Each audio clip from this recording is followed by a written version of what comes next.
I am Precious Mzea Sakaleji. Welcome to Camnet TV Main News. The headlines. President HAKAINDE HICHILEMA to redirect his salary to needy areas. An opposition leader opposes the setting up of the Africa Command in Zambia by the US. The government challenged to enact the local content bill. In international news, UN delegation visits South Sudan to assess needs. And in sports, Zambia remembers Gabon design skills. Join me with the details after this commercial.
In other main news in detail, Indigenous Zambians lobby group has challenged the Minister of Mines to take an interest in the local content bill if he is serious about enhancing local participation in the mining sector.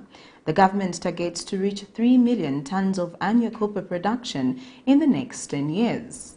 Lobby Group President Lawrence Makumbi says it is illogical for the government to enhance copper production without thinking about how the Zambian entrepreneurs will benefit from the sector's growth.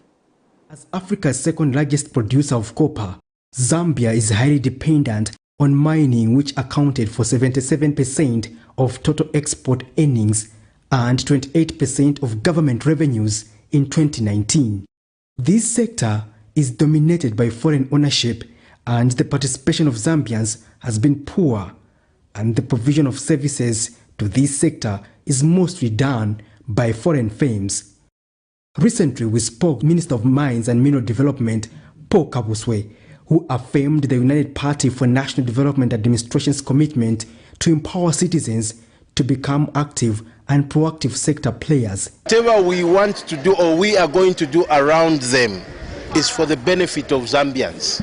Zambians haven't benefited what they should from these big mining conglomerates. Going forward, whatever we will do around KCM, Mopani, Kansanshi, Lubambe, all these big mines, what we are saying is Zambia must begin to benefit better than they used to in the past. The government targets to reach 3 million tons of annual copper production in the next 10 years, but Indigenous Zambians Lobby Group President Lawrence Makumbi has challenged the government to facilitate the enactment of the local content bill if it is serious about enhancing local participation in the mining sector. Call upon the New Dawn government, and in particular His Excellency President HAKAINDE HICHILEMA, to make sure that he talks to the Minister of Mines and asks him a simple question: why has he shelved the local content bill? The local content bill for the mining sector is the one that is going to give content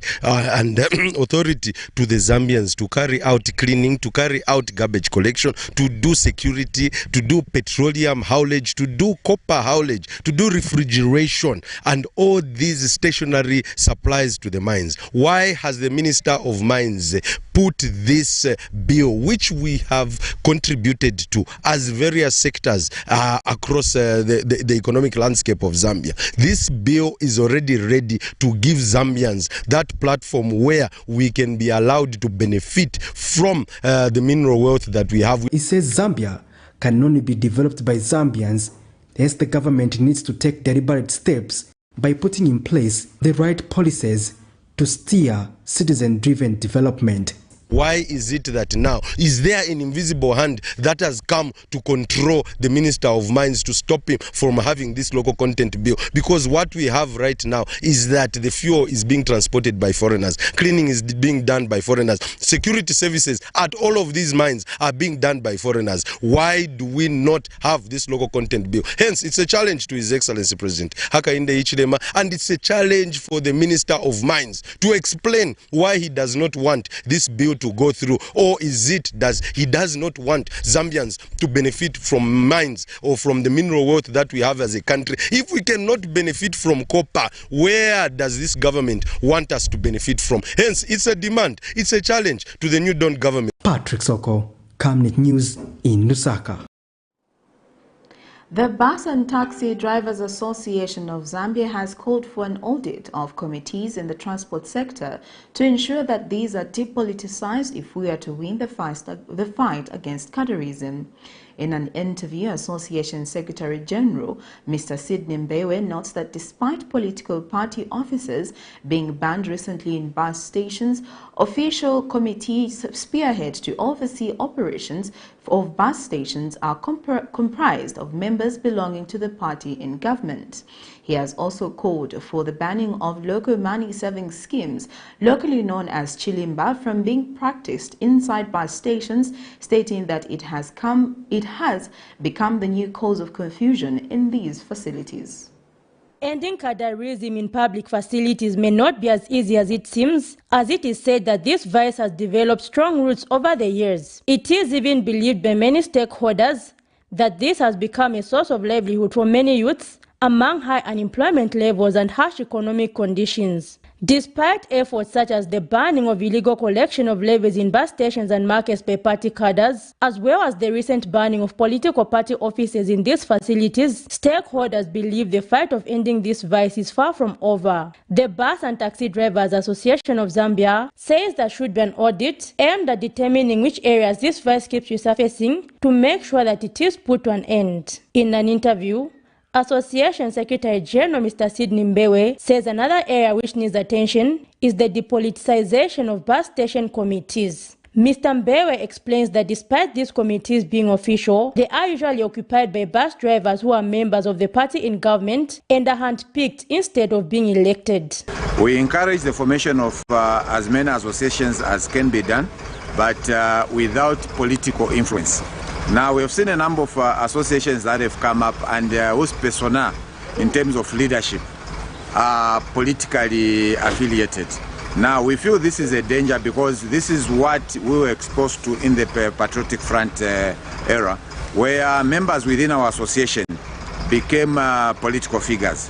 And this became a danger because the establishment and registration of any association is to work with and support the government of the day. He has also called for the local money-saving scheme known as chilimba to be banned from being practiced in these facilities, stating that there has been confusion arising from the same recently. Some bus drivers have been alleging that these savings are being mismanaged by the said bus station committees, hence stating that cadreism in these facilities has not come to an end. The money that is contributed by drivers in the chilimba issue has continued to be abused, and the driver themselves who contribute this money being abused by not benefiting from the money that they contribute.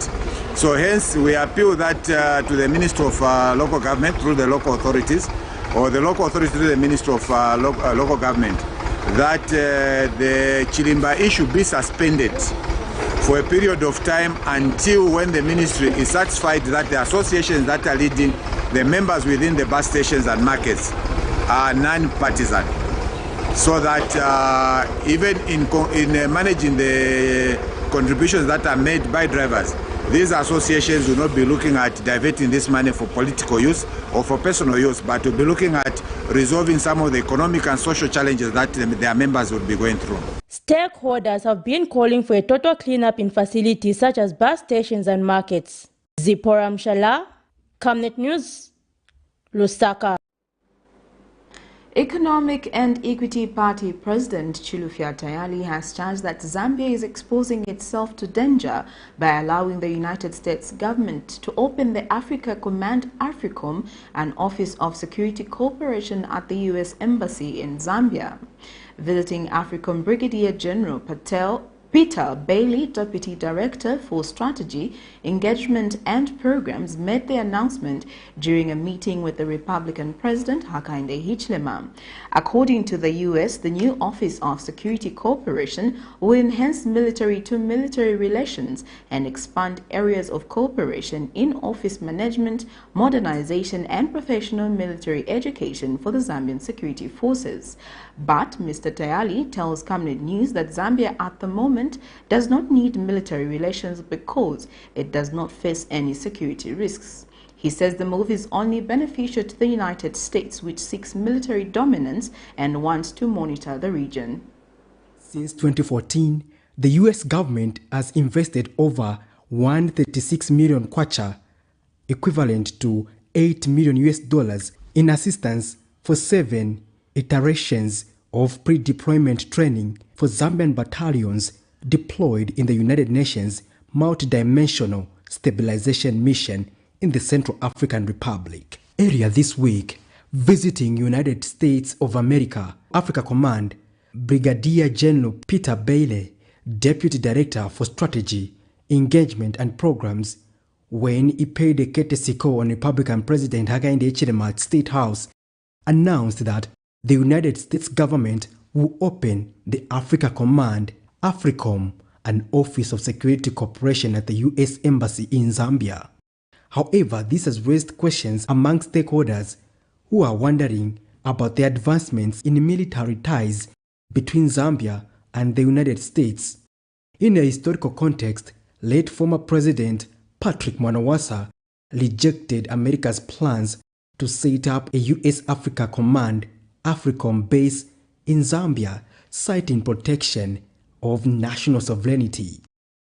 Although the new relation does not constitute the setting up of a base, but based on security cooperation, enhancing military-to-military relations, and expanding areas of cooperation in force management and modernization, Economic and Equity Party President Chilufya Tayali raised concerns. As Economic and Equity Party, we are very much against this alliance between Zambia and America to create an Africa Military Command Center. We are very much against it. Why are we against it? We are against it because we don't see the need. What is the need for Zambia? What is the interest for Zambia to create this? What is the need? At the moment, Zambia is enjoying peace internally and externally, even in the region. I mean, it is peaceful.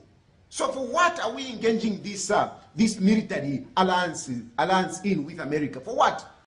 On the other hand, we have America in constant fights, confrontations with other people, with other nations, with other groupings. And every day America is apprehensive of being attacked. Why do we want to get into that? He believes that the move does not favor Zambia in any way. We have seen it happening in other countries where some other countries are attacked by other enemies of America as a way of attacking America. We don't want to get into that. Why do we want to invite trouble? We are at peace. Let us continue with the peace. Let us not align with either America or the enemies of America. Let us not, get involved. I don't know why President HAKAINDE HICHILEMA wants to go to this extent of even risking the country to impress the Americans and the Western world. Patrick Soko, Camnet News in Lusaka. Ministry of Higher Education former Permanent Secretary Owen Mugemezulu has been arrested by the Anti-Corruption Commission for corruption practices involving over $33 million United States dollars. In a statement issued to Camnet TV by ACC spokesperson Quinn Chiwe, Mr. Mgemezulu, 52 of Lusaka, has been charged with 1 count of willful failure to comply with applicable law and procedure relating to procurement contrary to Section 34(2)(b) of the Anti-Corruption Act No. 3 of 2012. Ms. Chigwe says the arrest is in connection with the contract he is alleged to have signed in 2017 with a construction company called China Energy Engineering Group Henan Power Design Institution Company Limited, worth 225 million United States dollars for the design and build of the FTJ Chiluba University in Mansa and Kasama under the Ministry of Higher Education. According to ACC, investigations have established that, pursuant to the contract, an advance payment amounting to 33,750,000 United States dollars was paid to the contractor between February and June 2018 for works to commence. To date, the works performed on the 2 sites by the contractor are not commensurate with the amount paid in advance to the contractor, and the project has since stalled. The Corruption Commission has also established that Mr. Mgemezulu signed the contract without following tender procedures and without subjecting the said contract to Zambia Public Procurement Authority ZPPA for approval. Mr. Mgemezulu has since been detained in police custody and is expected to appear before court on Friday, 29th April 2022.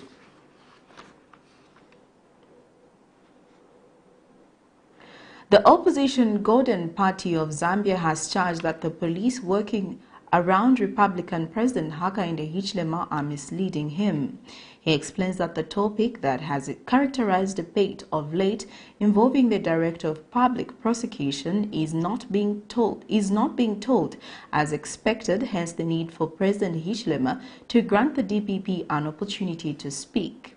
He has cited the late Mundia Skatana was given indemnity against prosecution in the Shamwana treason case.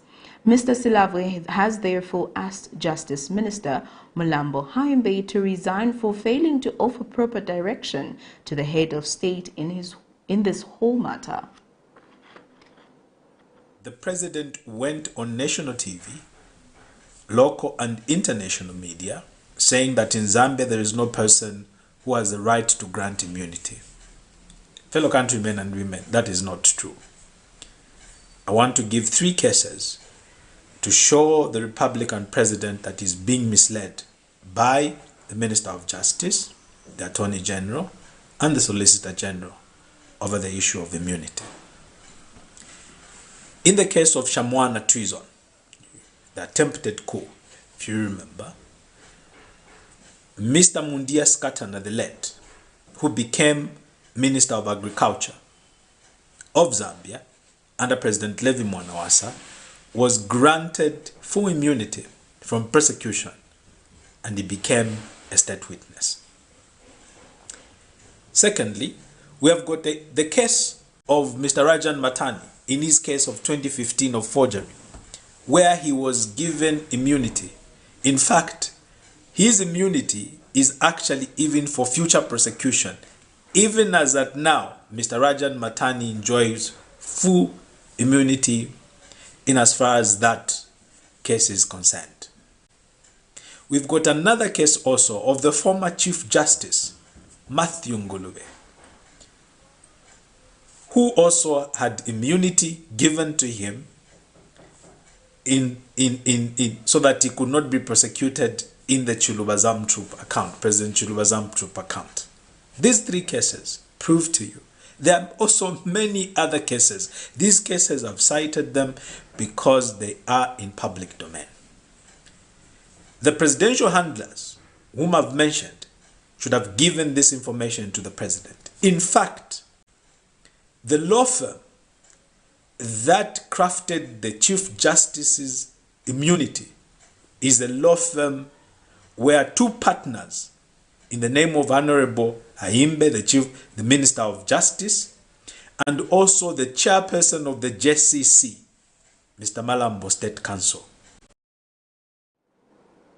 Republican President HAKAINDE HICHILEMA has urged citizens to take the duty of keeping public surroundings clean, unlike leaving the duty solely to the local authorities. Speaking during the launch of the cleaning exercise in Lusaka's Central Business District in commemoration of Kenneth Kaunda Day in Lusaka Thursday, the head of state says it is not acceptable for the country to keep recording cases of cholera due to poor sanitation. He has further affirmed commitment of the United Party for National Development Administration to improving the country's economy in honor of fulfilling President Kaunda's dream of a better Zambia.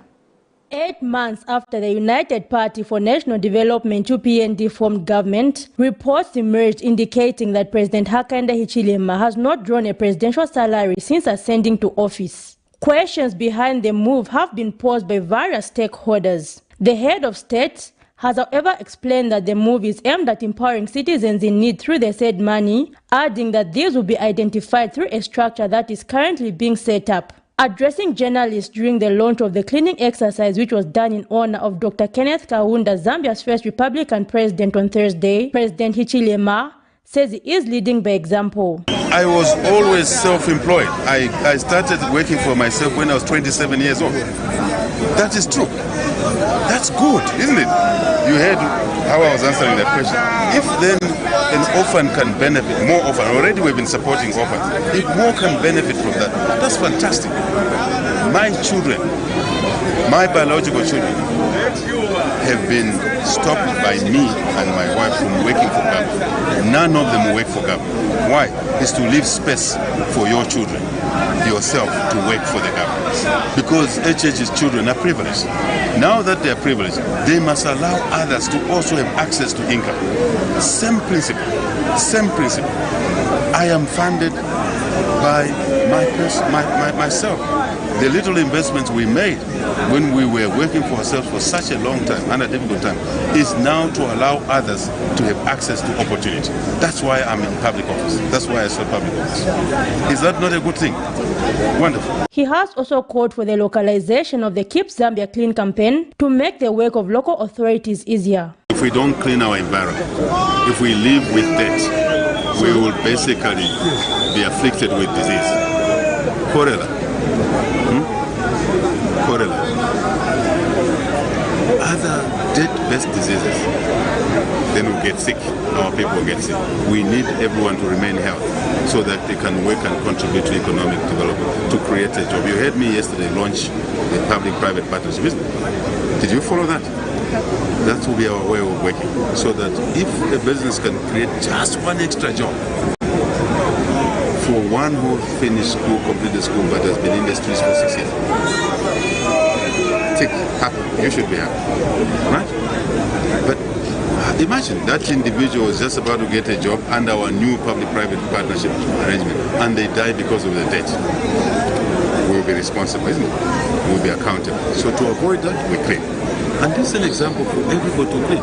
And I've said we must localize the cleaning in the communities, in the wards, in the constituents, before we wait for a council meeting. We clean our homes. You clean your home. Don't you make your bed every morning when you wake up?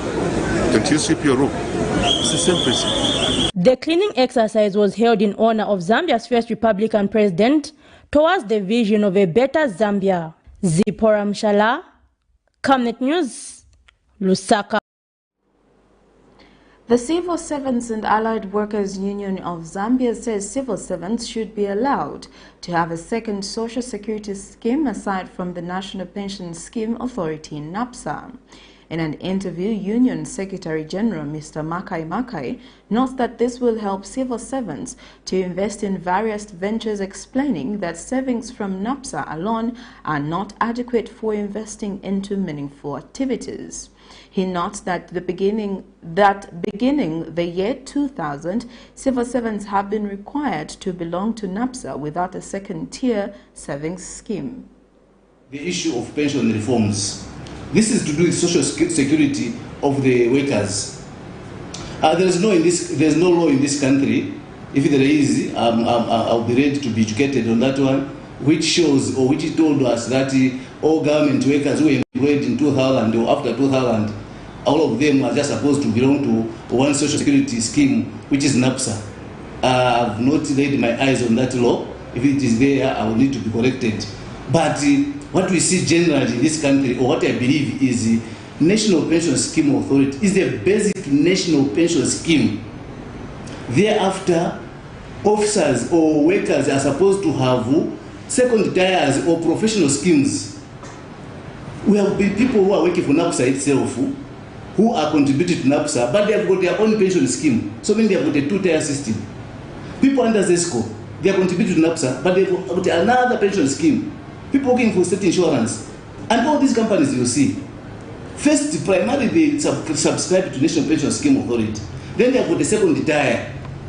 That gives comfort in that when you retire, you'll be able to get something from NAPSA and be able to get something from there. But what happens to the civil servants?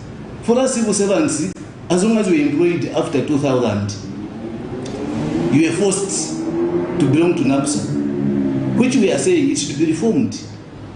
Workers should be given a priority. One, yes, as a matter of law, they are supposed to contribute to the National Pension Scheme Authority, but they are supposed to have a second tier, which is a professional scheme. So the Public Service Pensions Fund should come in now to fall in as a second tier for the civil servants. So at the time I retire, I get my 40% income replacement ratio from NAPSA, and I also get something from PSPF, which is Public Service Pensions Fund. You're watching Camnet TV Main News. We take our first set of commercials. We'll be back with more after this. ZAMBIA. Save nations, develop Africa. Connecting African countries to each other and connecting the African continent to the world. This logistics and global supply chain management group offers end-to-end solutions across all sectors of the economy: agriculture, energy, telecommunications, finance, construction, transportation, and insurance. And now, its initiatives are greener than ever, operating in line with government guidelines and working to provide energy security for Zambia and beyond. 25 companies united under one group and one vision. ZAMBIA. Trade and logistics made easy. Your skin is the biggest muscle in your body. That's why we make sure that Oracle is #1 when it comes to taking care of your precious skin. Oracle Pure Petroleum Jelly and Glycerin soothes, moisturizes and keeps your skin perfect. Oracle Pure Petroleum products for that perfect skin.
Thank you for staying with us. We continue with the rest of the news.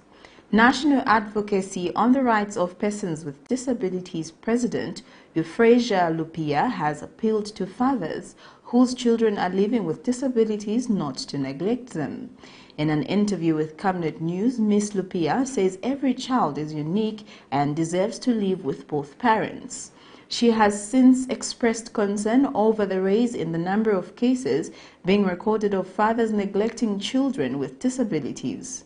Meanwhile, Zambia Agency for Persons with Disabilities Acting Director General Nicholas Goma says fathers must understand that no child chooses to be born with a disability. Many families face the challenges associated with raising a child with special needs, a term that covers a broad range of conditions and chronic illnesses. Persons with disabilities in Zambia are faced with many challenges, the most critical being their access to different services and the non-regulation of entities that are providing some services to them. One of the challenges that mothers to children with disabilities in Zambia are facing is their partners or fathers neglecting their children. Despite this challenge, every child deserves to be raised by both parents, be it a normal child or a child living with disability.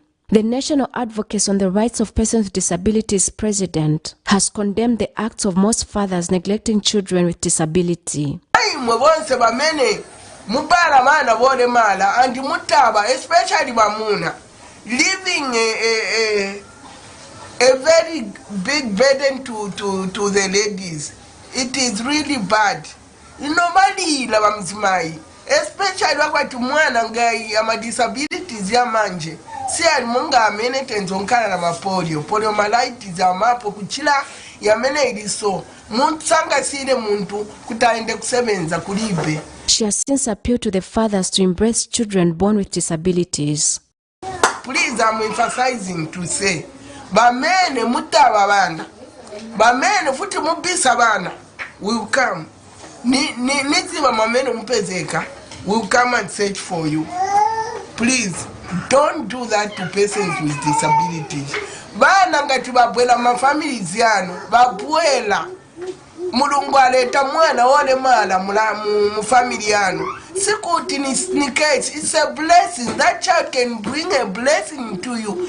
Kapena mulibe nyumba. Some more wishes can bring kugula nyumba for you. Even the government can do such a thing. No. Meanwhile, Zambia Agency for Persons with Disabilities Acting Director General Nicholas Goma says every child is unique. Their story is that the fathers to those children have actually rejected those children because it's a child with a disability. And they tend to put a blame on the mother to say she's the one that is responsible for having a child with a disability. I think for me, it's an indicator that our society needs to be educated about these things. And it's very unfortunate that the child now should be the victim of neglect, reject, and suffering because their own parent rejects them because of their disability. Realizing the rights of persons with disability often requires policy interventions, and they implement barriers and provide reasonable accommodation in order to ensure their equal access and full participation. Blessings Chakwila, Camnet News, Lusaka. Two Lusaka residents, Juliet Mtale and Martha Kayombo, members of different cooperatives, say there is need to educate people that are applying for youth and women empowerment under the Community Development Funds on how to write business proposals. In an interview with Camnet News, they disclosed that members of the public are not knowledgeable on how to draft business proposals. Meanwhile, Lima Ward, Councillor of George Compound in Lusaka's Matera constituency, Daniel Mwewa, notes that there is a lot of work to be done in sensitizing members of the public on how to work on business proposals. A cooperative proposal is a substantial document that demonstrates cooperative goals, objectives, and plans formulated by different business individuals in view of building a meaningful business partnership or collaboration project with each other by means of jointly owned enterprise. With the aim of filling a particular need in the community, service cooperatives let consumers have the chance to supply their personal necessities, obtain bargaining power, and share earnings. However, there are cooperatives in Zambia that do not know how to create a proper cooperative proposal. Camnet TV caught up with some that had this to say. Cooperative. After about submit my papers here, but siari easy. Because kutimu filling my papers, tipita ma process yambiri. So nchito HAKAINDE venango wakangiwa kuti vangachite submit chifukwa cha nchito mwamene yendera. But ise kulingana na mwamene tigwirizira na cooperative yatu na mwamene tisevenzera takwanisa kuchita submit ma papers yatu. Ifwe na tufirwa kukwanisha pandife twale monati kuyikala fya pena ka group twana mukutwala kulya vatulembera nempya shashitashani shafu namba twaisa mfuatio kusenda ama proposal nomba impya na kwena kulya kuya mukulipira kuya mukusenda ama certificate kuya mukulipira so namba group yesifenga twabe bati balefu afya so balekana so namba fitafika napokwe bati twana katwafireka so ife tatupeni futuchitire ko natufireka. Meanwhile, Lima Ward Councillor of George Compound in Lusaka's Material constituency says the people will be educated on how to go about cooperative proposals. On how to go about youth and women empowerment. Yeah, surprising enough that people had wrong information. To them, they thought once you get the CDF application form for either a grant or a loan, just you fill it in, you attach your NRC, and that is it. You access the money. But we told them according to the guidelines, not whoever is supposed to access this money should have a registered entity or belong to an association or any club which is registered. So just at that point, to them it was a discouragement. Some of them thought, no, we are not just, you don't just want to give us the money, no, you know all that. Yeah, so it was, to them it was so demotivating. You know, they had high hopes. The moment you mentioned that, then to them they were more like put off. But we kept on encouraging them. Others, they've been coming to the office, we would help them. So since Chakwila, Camnet News, Lusaka. Management of Sinazongwe Town Council of Southern Province has visited Siavonga Town Council to learn and appreciate revenue collection strategies on fish levies, aquaculture and cage fish farming. Sinazongwe Council Chairperson Cliff Seachiweka disclosed that the council's management and its councillors were in the district on a feasibility study of aquaculture farming and business, as they have intentions to venture into large-scale cage fish farming business. Mr. Seachiweka further disclosed that the council was also interested to learn more on fish levy collection. He says Sinazongwe Town Council intends to go into aquaculture on a large scale. And Siavonga District Farm Acting Fisheries Officer Mianda Maiba, who was part of the meeting, explained the procedures on how to get into aquaculture and cage fish farming. Both teams from Siavonga and Sinazongwe councils later visited the fish cages of Zamfresh, a Chinese fish company. This is according to a statement issued to Camnet TV by Siavonga Town Council Public Relations Officer Gwendolyn Mchenga. We'll take our second set of commercials. Coming next is international and sports news. We welcome you to the wonderful world of Savenda Electronics. At Savenda Electronics, we pride ourselves in manufacturing high-quality electricity and water meters.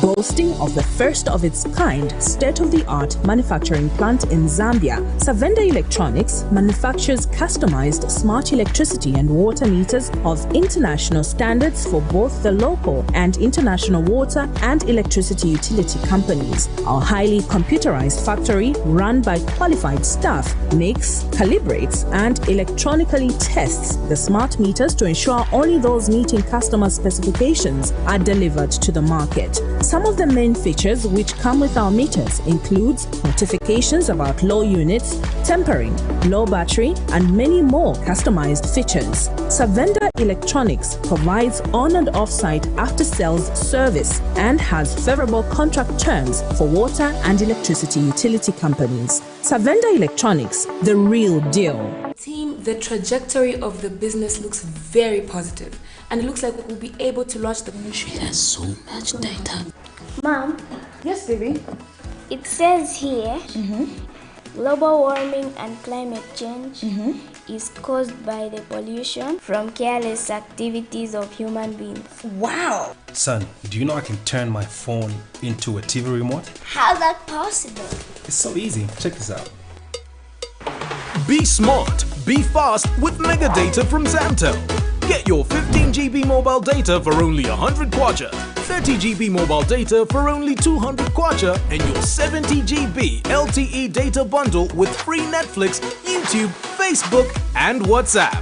Visit our Facebook page, website, or service centers countrywide for more information. Zamtel, your digital lifestyle partner.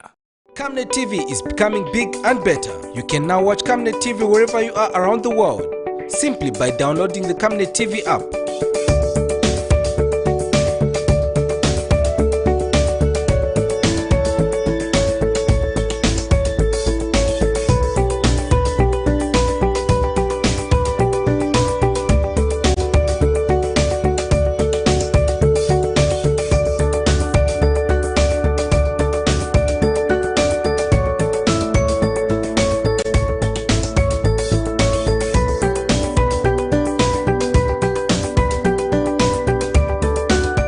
With Camnet TV app, you only use less bundles. Camnet TV, not just another channel. Welcome back. Now getting into our international news. The UN's humanitarian coordinator visited South Sudan last weekend to assess needs on the grounds and meet people affected by ongoing violence as well as natural disasters. The UN delegation visited the camp of Malakal in South Sudan's Upper Nile state. Women and children, particularly internally displaced women, are more vulnerable and at risk of physical harm. Martha Stephen is a representative for women living at the site in Malakal. A $1.7 billion United States humanitarian response plan for the country is currently only around 8% funded. Here's a roundup of international news. The UN's humanitarian coordinator visited South Sudan last weekend to assess needs on the ground and meet people affected by ongoing violence as well as natural disasters. And what I see going forward is that we have to shift some of the things we do. I would like to see us doing some shift in terms of localization, working more with local NGOs, but also then with cash, doing more with cash and cash-based initiatives. The UN delegation visited the camp of Malakal in South Sudan's Upper Nile state. Women and children, particularly internally displaced women, are more vulnerable to physical harm. The UN representative promised more help.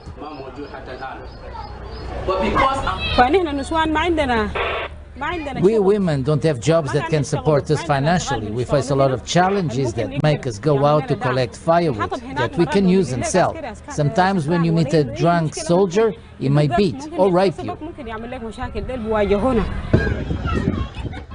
This year, the United Nations estimates that 6.8 million people will need urgent assistance in South Sudan. I wanted him to address South African former politician Mark Maharaj goes a long way with late President Nelson Mandela. As the Rainbow Nation marked on Wednesday the 28th anniversary of its first democratic elections, Maharaj has spent more than a decade alongside Mandela in the Robben Island prison, warned of tough times for South Africa. The anti-apartheid activist said the SA democracy was faced with a conjunction of different crises. The country still grapples with graft, poverty and record unemployment, issues which tainted the celebration of Freedom Day for many South Africans. April 27th marks the end of white minority rule, the establishment of a new government and the state subject to a new constitution. If Maharaj was part of the ANC government of Mandela, he regretted the ruling party had since fallen out of touch with the people. Mandela's former transport minister suggested a renewal inside the party. He then called the authorities to draw lessons from mistakes of the past with the vast experience accumulated in order for South Africa to continue its journey on the walk of freedom it took in 1994. You're dealing with the relationship not between one and one, between many and many. Trevor Reed's family is preparing for his return at their home in Texas. His father, Joey, hanging an American flag. His mother, Paula, struggling to contain her joy. Finally, after waiting all this time, I'm going to be able to hug my kid, put my arms around him. I had a little bit of a panic attack when he told me he was going to spend the whole summer in Russia. So 9 months, and then now it's been almost 1,000 days. So I'm just excited to see him. The former Marine was sentenced to a 9-year sentence in July 2020. He was accused and convicted of drunkenly assaulting Russian police officers, though he insisted during his trial he had no memory of the event. His family described the charges as deeply suspicious and last month held a protest at the White House before meeting with President Biden to ask him to help secure their son's release. In a statement, President Biden has praised the safe return of Reed as a testament to the priority his administration places on bringing home Americans held hostage and wrongfully detained abroad, adding, "It required difficult decisions that I do not take lightly." When he referenced the tough decision in his statement this morning, he was referencing the decision to commute the sentence of Konstantin Yaroshenko. I would emphasize that this individual had already served the majority of his prison sentence for a nonviolent drug crime. The press secretary would not be drawn on the fate of other Americans being held in Russia. Has the president been in touch with, or does he plan to reach out to Paul Whelan's family, Brittany Griner's family, any of the other families who have loved ones detained in Russia? We have, of course, been in touch with their families over the course of time. I'm not going to detail those conversations further. After being released from prison, Reed was transferred from a Russian plane to a US one at a Turkish airport. The primary concern of his waiting family is his health. As his parents, we know he does not look well. He's very thin. He was walking strange, and it looked like they had to help him get up in the airplane. Yeah, he didn't look good. So I understand there's some medical personnel on the plane with him, and they're checking him out. So that's our main concern right now. And the debriefing and all that stuff, that can come later. We just want to make sure that his health is good. But the parents have returned into their home, content that their son is free. The prisoner swap would have been remarkable even in times of peace. But it's all the more surprising given that Russia's invasion of Ukraine has driven the relationship with the US to the lowest level this century. Mike Hanna, Al Jazeera, Washington.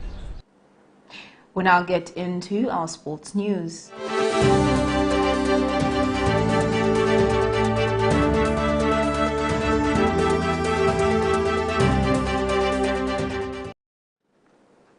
Football Association of Zambia FAS President Andrew Kamanga led a low-key commemoration of the 29th Gabon Memorial Anniversary at Heroes Acre this morning. Meanwhile, directors of sports John Zulu also joined the commemoration that also had family members, ex-footballers and football fans making the anniversary with a get-together. Kamanga was joined by Secretariat staff comprising Deputy General Secretary Joseph Chipampwe and Technical Director Lyson Zulu. The FAS chief says next year would be special, making 30 years since Heroes fell and AFCON qualification will be a befitting memory. And Zulu said despite the official function coming up next year, government still retained interest in the annual commemoration. He said that the nation needed to preserve their memories through sports academies and other facilities that could immortalize their memory. Family representative Tamara Mtonga, who is also chairperson of the Gabon Families Foundation, said that the event is now a celebration. 18 players, technical staff, and a FAS president crew and some government officials died on 28th April 1993 when a Zambia Air Force plane ferrying them to Dakar for USA 1994 World Cup qualifier crashed off the coast of Gabon. Well, that sports item brings us to the end of Camnet TV main news. And before we go, here are the headlines once again. President HAKAINDE HICHILEMA to redirect his salary to needy areas. An opposition leader opposes the setting up of the Africa Command in Zambia by the US. The government challenged to enact the local content bill. In international news, UN delegation visits South Sudan to assess needs. And in sports, Zambia remembers Gabon disaster heroes. Our Camnet verse of the day is coming from the book of Hebrews 10 verse 24 to 25, and it reads, "And let us be concerned about one another in order to promote love and good work, not staying away from our work worship meetings as some habituals do, but encouraging each other and all the more as you see the day drawing near. Thank you for watching. I am Precious Mzea Sakaleji. Pleasant viewing.